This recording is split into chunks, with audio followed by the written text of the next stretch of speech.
Aku lahir dari keluarga yang kurang mampu. Ibuku hanya seorang buruh cuci keliling, sedangkan ayahku adalah seorang pengangguran yang tak punya pekerjaan tetap. Selain itu, ayahku juga suka berjudi. Saat usiaku 15 tahun, ayahku akhirnya harus melanjutkan hidupnya di penjara karena kasus judi dan juga KDRT. Ternyata selama ini, uang hasil kerja keras ibuku sebagian besarnya diminta paksa oleh ayahku yang ia gunakan untuk berjudi.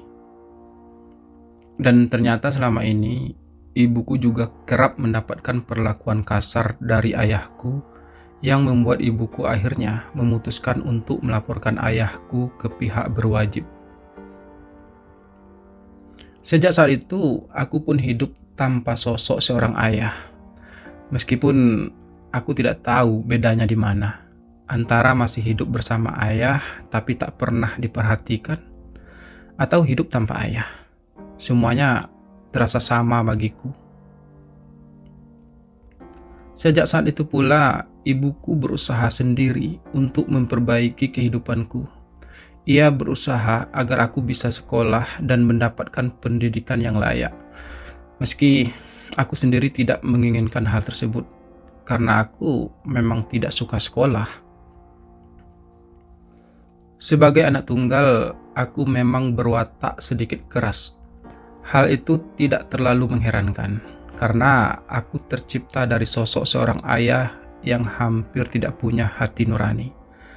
Dan hal itu pula lah yang membuat aku jadi tidak punya keinginan untuk sekolah dan juga tidak punya cita-cita. Keinginanku cuma satu, aku ingin menjadi orang kaya. Karena aku sudah capek hidup miskin dan orang tuaku tidak mampu memenuhi keinginanku tersebut. Aku sekolah hanya sampai tamat SMA, meskipun ibuku bersikeras agar aku bisa kuliah, tapi aku dengan sangat terpaksa harus menolak keinginan ibu tersebut. Bukan apa-apa, aku hanya tidak ingin ibu membuang-buang uangnya untuk membiayai aku kuliah, sementara aku sendiri tidak menginginkan hal tersebut. Setelah lulus SMA, aku pun akhirnya terjerumus pada sebuah pergaulan bebas. Aku mulai mengenal dunia hitam. Aku mulai mabuk-mabukan. Aku jadi jarang berada di rumah. Aku lebih sering menghabiskan waktu bersama teman-teman sepergaulanku. Sudah teramat sering ibuku menasihatiku dan meminta aku untuk segera berubah menjadi laki-laki baik. Tapi aku selalu mengabaikannya. Karena sejujurnya, aku merasa kecewa dengan kehidupan ini. Aku kecewa terlahir dari keluarga miskin dan banyak masalah. Aku kecewa punya ayah seorang pengangguran dan penjudi, bahkan akhirnya di penjara. Aku kecewa karena tidak bisa memenuhi keinginan ibuku. Hingga pada akhirnya, saat usiaku beranjak 22 tahun, ibuku pun akhirnya meninggal. Ibuku meninggal karena sakit jantung yang ia derita. Dan sejak saat itu, duniaku pun hancur lebur. Kekecewaanku terhadap hidup semakin mendalam. Aku benci hidupku. Ayahku sudah keluar dari penjara, tapi ia memilih untuk menghilang dari hidupku. Ia bahkan tidak pernah berusaha untuk menemuiku lagi. Aku memang tak pernah dianggap ada oleh ayahku.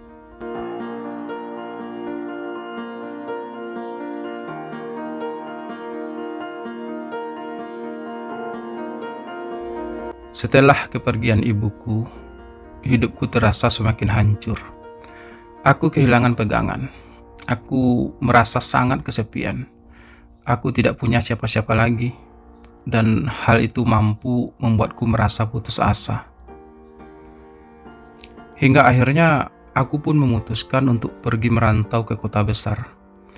Aku ingin melarikan semua kesedihanku, dan aku juga ingin melupakan semua kenangan masa laluku. Aku harus terbiasa hidup dengan kesendirianku. Sesampai di kota, aku mulai melakukan banyak pekerjaan. Dari jadi tukang parkir, buruh angkut, sampai buruh bangunan. Semua itu aku lakukan hanya untuk bertahan hidup.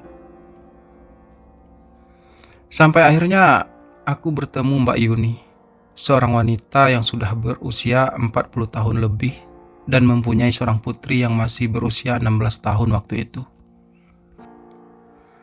Mbak Yuni adalah seorang wanita karir yang sukses. Ia memiliki usaha kuliner yang cukup maju dan sudah mempunyai banyak cabang.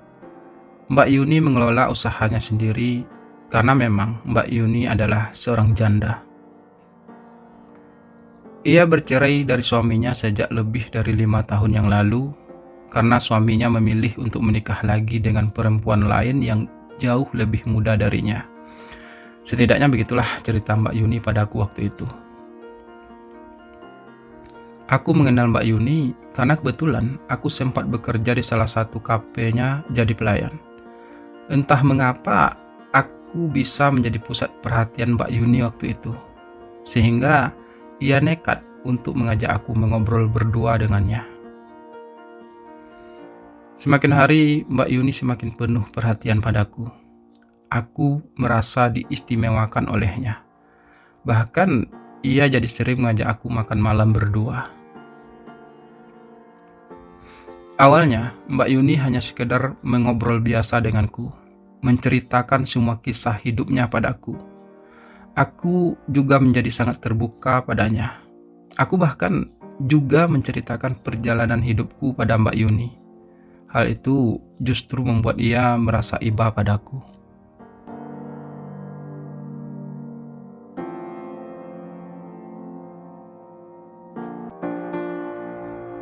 Setahun mengenal Mbak Yuni dan menjadi dekat dengannya, membuat hidupku jadi lebih punya makna.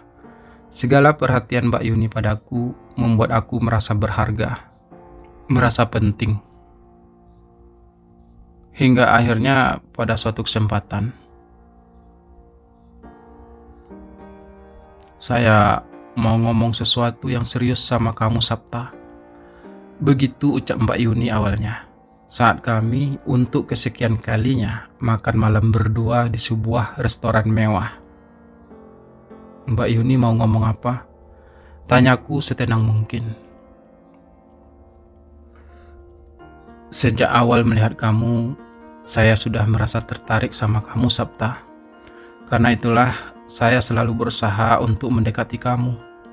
Saya tahu saya sudah tidak muda lagi, tapi saya masih punya perasaan. Saya masih seorang wanita normal yang punya rasa ketertarikan pada laki-laki, ucap Mbak Yuni. Dan entah mengapa, semakin mengenal kamu, saya semakin suka sama kamu, Sapta. Saya merasa nyaman saat bersama kamu. Dan harus saya akui, kalau saya memang telah jatuh cinta sama kamu. Mbak Yuni menarik napas sejenak.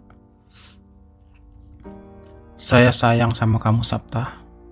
Apa kamu mau menjadi suamiku? Mbak Yuni mengakhiri kalimatnya dengan sebuah pertanyaan yang membuat aku merasa jadi serba salah. Aku memang terlahir dari keluarga miskin dan juga urakan. Tapi aku juga pernah jatuh cinta dan pacaran. Aku pernah pacaran beberapa kali. Namun selama itu, selalu aku yang memulai duluan. Meskipun pada akhirnya kisah cintaku selalu kandas. Tapi kali ini rasanya berbeda. Selain karena Mbak Yuni jauh lebih tua dariku, ia juga seorang janda yang sudah punya satu orang anak. Dan Mbak Yuni juga yang memulai semuanya. Bahkan ia yang mengungkapkan perasaannya duluan. Dan bukan cuma itu. Mbak Yuni bukan hanya sekedar mengungkapkan perasaannya padaku. Ia juga mengajak untuk aku menikah dengannya. Tentu saja hal itu cukup membuat aku kaget dan merasa tak percaya. Aku memang merasa nyaman saat bersama Mbak Yuni, apalagi dengan segala perhatiannya padaku selama ini. Mbak Yuni juga masih terlihat cantik dan seksi, meski sudah berusia kepala empat. Dan jujur saja, aku memang sering menjadikan Mbak Yuni sebagai salah satu bahan fantasiku selama ini. Tapi untuk menikah dengannya, hal itu masih belum pernah terlintas di benakku. Aku hanya tidak menduga kalau Mbak Yuni akan menawarkan hal tersebut. Aku benar-benar belum siap. Kamu gak harus jawab sekarang kok, Sapta.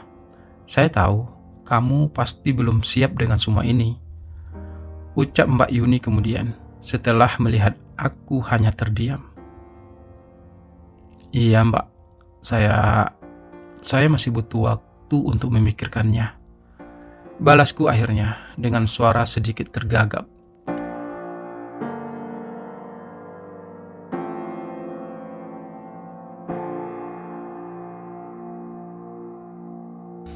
Sejak saat itu, aku pun mulai mempertimbangkan hal tersebut. Aku mulai mempertimbangkan semuanya. Mbak Yuni adalah sosok wanita yang baik dan penuh perhatian. Dan yang paling penting dari semua itu, ia adalah wanita sukses yang kaya raya. Bukankah sejak dulu aku memang ingin sekali menjadi orang kaya? Dan mungkin inilah kesempatanku. Karena itulah, akhirnya aku pun memutuskan untuk menerima tawaran Mbak Yuni untuk menikah dengannya. Tapi apa anak Mbak Yuni sudah mengizinkannya? Tanyaku setelah menyatakan persetujuanku pada Mbak Yuni. Saat seminggu kemudian kami bertemu lagi. Iya, Gladys sudah mengizinkannya. Meskipun awalnya ia merasa keberatan karena mengingat jarak usia kita yang sangat jauh. Tapi saya berhasil meyakinkannya. Balas Mbak Yuni dengan raut bahagianya. Gladys, anak tunggal Mbak Yuni yang saat itu sudah berusia 17 tahun tersebut, pernah beberapa kali bertemu denganku. Sepertinya ia gadis yang baik dan sopan. Baiklah Mbak, kalau begitu saya sudah siap untuk menikah dengan Mbak Yuni. Mengenai waktu, tempat, dan semuanya, saya serahkan sepenuhnya kepada Mbak Yuni, karena saya tidak punya keluarga di kota ini, ucapku kemudian. Kalau untuk itu, kamu tenang aja Sapta, saya sudah mengatur semuanya, balas Mbak Yuni tegas.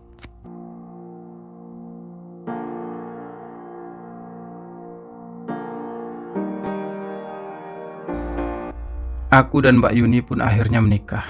Dan setelah menikah, aku pun tinggal serumah dengan mereka, Mbak Yuni dan juga anak gadisnya, Gladys. Setelah menikah, Mbak Yuni juga mempercayakan salah satu cabang kafenya untuk aku kelola. Setidaknya untuk menutupi kalau aku ini bukan seorang pengangguran. Kalau ditanya apa aku bahagia? Ya, aku bahagia. Hidup di rumah mewah dengan perabotan mewah. Semuanya sudah disiapkan oleh pembantu. Punya mobil mewah dan istri yang baik. Bukankah hal itu sudah aku impikan sejak lama? Meskipun sebagai laki-laki, aku merasa sedikit tidak nyaman karena semua kemewahan ini bukan milikku. Aku hanya hidup dalam kemewahan orang lain. Tapi aku coba untuk tidak peduli. Selama aku bisa melakukan apapun yang aku suka, gak ada salahnya untuk menjalani semua ini. Yang penting aku merasa bahagia, dan aku tidak perlu lagi harus bekerja keras hanya untuk bisa bertahan hidup. Aku mendapatkan semua yang aku inginkan. Meskipun di mata orang-orang agak terlihat sedikit aneh saat aku harus pergi berdua dengan istriku. Biar bagaimanapun, perbedaan usia kami sangatlah jauh. Tapi sekali lagi, aku pun mengabaikannya.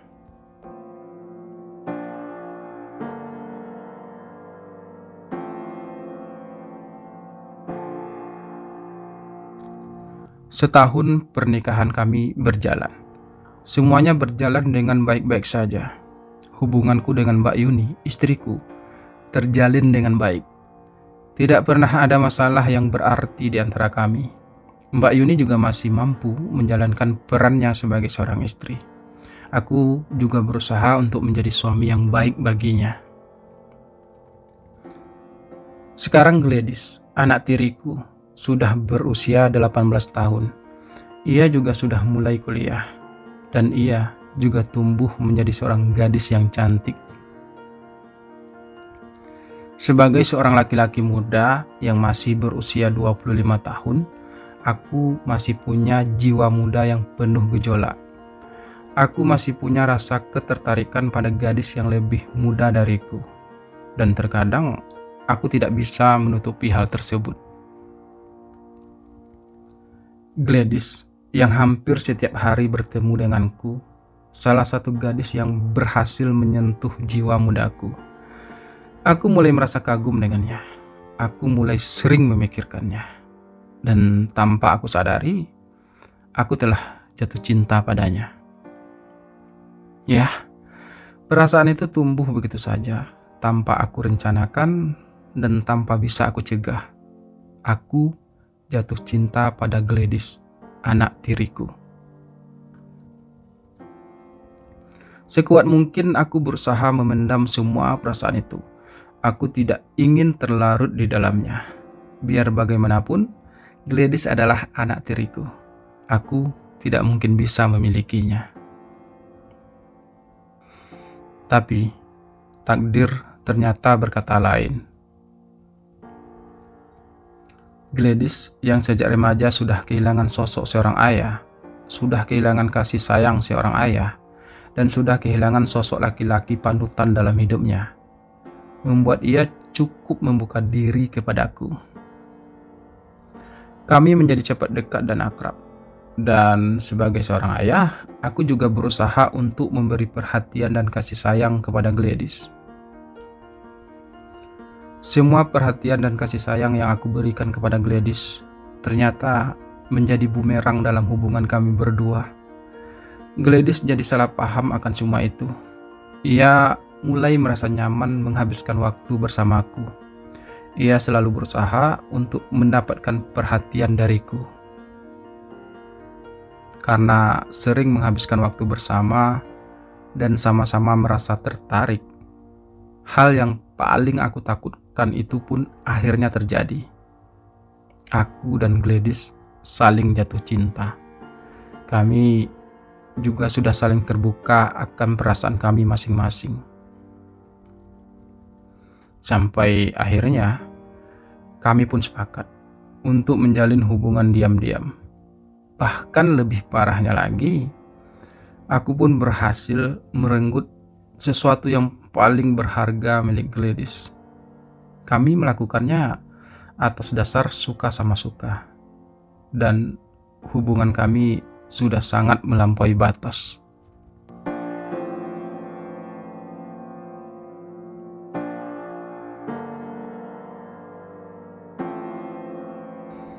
Awalnya, semua berjalan baik-baik saja. Kami masih mampu menyimpan semua rahasia itu. Kami masih mampu bertemu secara diam-diam tanpa sepengetahuan siapapun, terutama Mbak Yuni. Apalagi Mbak Yuni, orang yang sangat sibuk, membuat ia hampir tidak punya waktu untuk mencurigai hubunganku dan Gladys. Hal itu membuat kami jadi semakin merasa leluasa untuk melakukannya.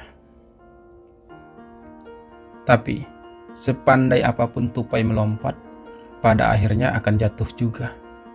Begitulah yang terjadi di antara kami. Sepandai apapun aku dan Gladys menyembunyikan hubungan kami, pada akhirnya ketahuan juga. Ya, Mbak Yuni, istriku, akhirnya menyadari akan kedekatan kami yang sudah di batas kewajaran. Karena merasa sudah mulai curiga, Mbak Yuni pun diam-diam mulai meminta salah seorang orang kepercayaannya untuk mengawasi kami. Sampai akhirnya kami benar-benar ketahuan dengan segala bukti yang tidak bisa kami pungkiri lagi. Mbak Yuni tentu saja sangat marah. Ia mengusirku dari rumahnya. Aku dengan sangat terpaksa harus pergi dari rumah tersebut. Aku tidak bisa membela diriku lagi. Aku memang bersalah. Meskipun aku melakukan semua itu karena Gladys juga memberikan aku kesempatan. Namun biar bagaimanapun, apa yang aku lakukan tersebut bukanlah sesuatu yang bisa dimaklumi. Apa yang kami lakukan jelas adalah sebuah kesalahan besar yang tidak bisa lagi dimaafkan. Kini aku harus menerima akibat dari semua perbuatanku tersebut. Aku harus kehilangan Gladys, aku harus kehilangan istriku, dan aku juga harus kehilangan kehidupan mewah yang beberapa tahun ini telah aku nikmati. Kini aku harus memulai hidupku yang baru. Meski aku tidak tahu harus memulainya dari mana. Aku kembali kehilangan semangat. Aku kembali kehilangan tujuan. Aku benar-benar tidak tahu lagi harus melakukan apa. Aku hanya berharap semoga kedepannya aku bisa jadi lebih baik. Semoga aku tidak lagi melakukan kesalahan yang sama. Ya, semoga saja.